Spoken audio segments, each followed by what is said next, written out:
The year is 1957. America and the whole world is still recovering from the aftermaths of World War II and the huge loss of life and the huge loss in society and culture.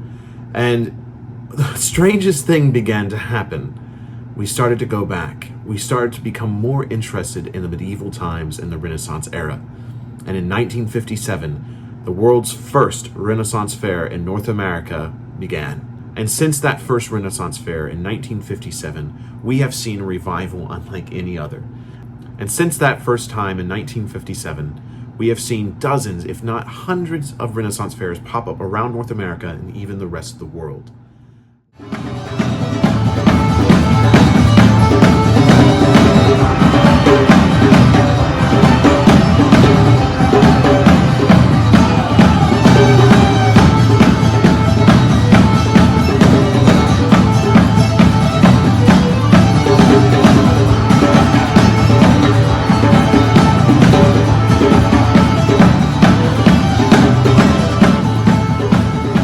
Now, you might be wondering, why am I talking about this on a channel about Norse paganism? Well, one, I just got back from the Kentucky Renaissance Festival.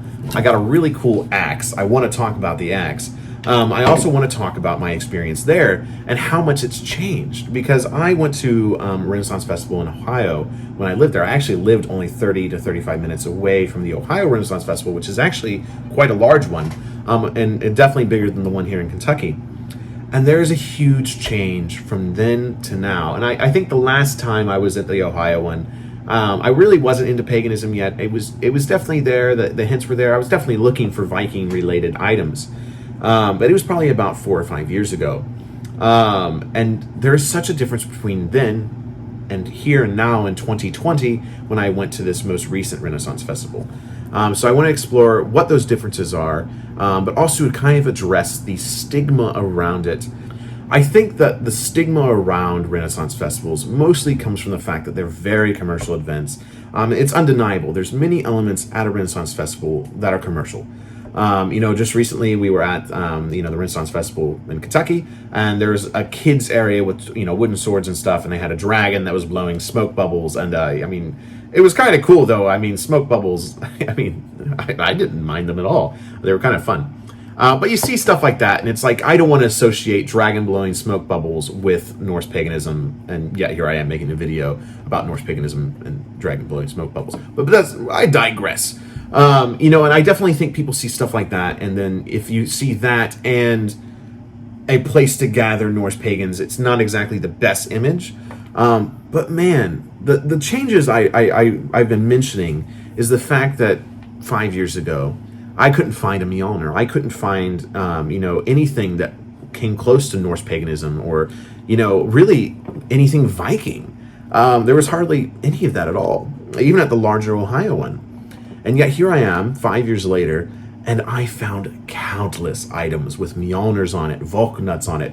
And not just that, but, trees of life, Viking ships, more deeper concept exploring these things. I found quite a few interesting objects. We found, some bones with some runes carved into it.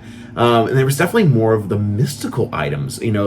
You can go to a place and you can find really cheesy items. Like, I saw Thor's hammers that were Marvel's Thor hammers, and let me tell you, those make me cringe and gag a little bit. Sorry if you own one, but please, if you're a Norse pagan, don't have a Thor's hammer from Marvel as your Mjolnir, and go get a handcrafted Mjolnir from someone in the community. But that's a good segue actually into why I think you should go to these things, is because of the handcrafted items, like this axe. So I actually will leave the link from the people I bought this from down below. I believe it's Legacy Forge or something like that. And this is a hand-forged axe with 2 different types of metal. I spent a pretty decent penny on this. There were several different types. This one has a really good weight to it. It's actually very sharp. So I really do like the quality of this axe. And it's not every day you get to go to a place and find a really good quality axe like this.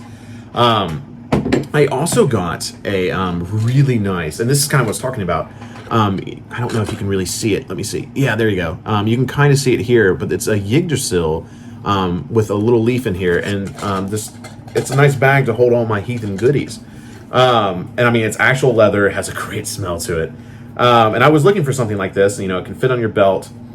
And where else you're going to find something like this? You know, handcrafted, something that is made of leather. You know, you can find these things on Etsy, but we're really starting to find more of these pagan goods in the sense of, you know, items that you might want to buy if you are into, you know, magic and, you know, the more spiritual woo-woo side of this.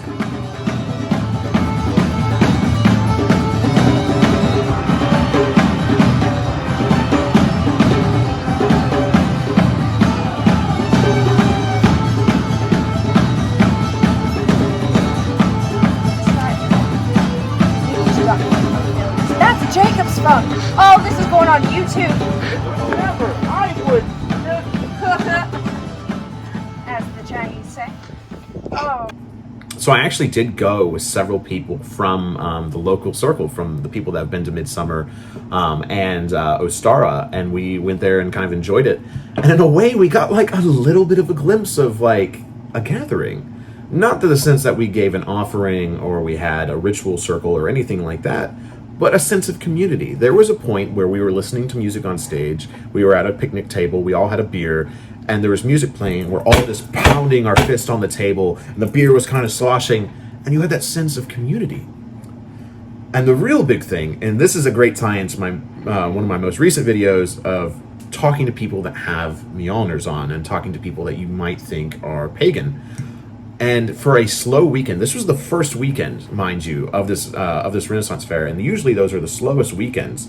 And I actually talked to maybe 8 different people that all had either Vegevasir tattoos or Thor's hammers on. We actually did end up hanging out with a fellow heathen from the local area, and we're hopefully going to link up and have, you know, bring him in our local Kentucky gathering. But it was really cool because it was just like I was just dressed normal because man, it was hot. And so, and he was actually in pretty good garb. He actually had a really nice outfit. And I could tell he was into it. We were just sitting there. I'm like, how into it are you? And we actually had a really good conversation. He actually ended up joining us with his wife for the rest of the time. If you were watching this video, it was wonderful meeting you. And obviously that's not going to be true for everyone, but still, this is a really good place to network and meet other people. And again, just like in that video on how to meet people, be safe about it. You know, you definitely can meet people that give you really weird vibes and follow your gut and don't talk to them.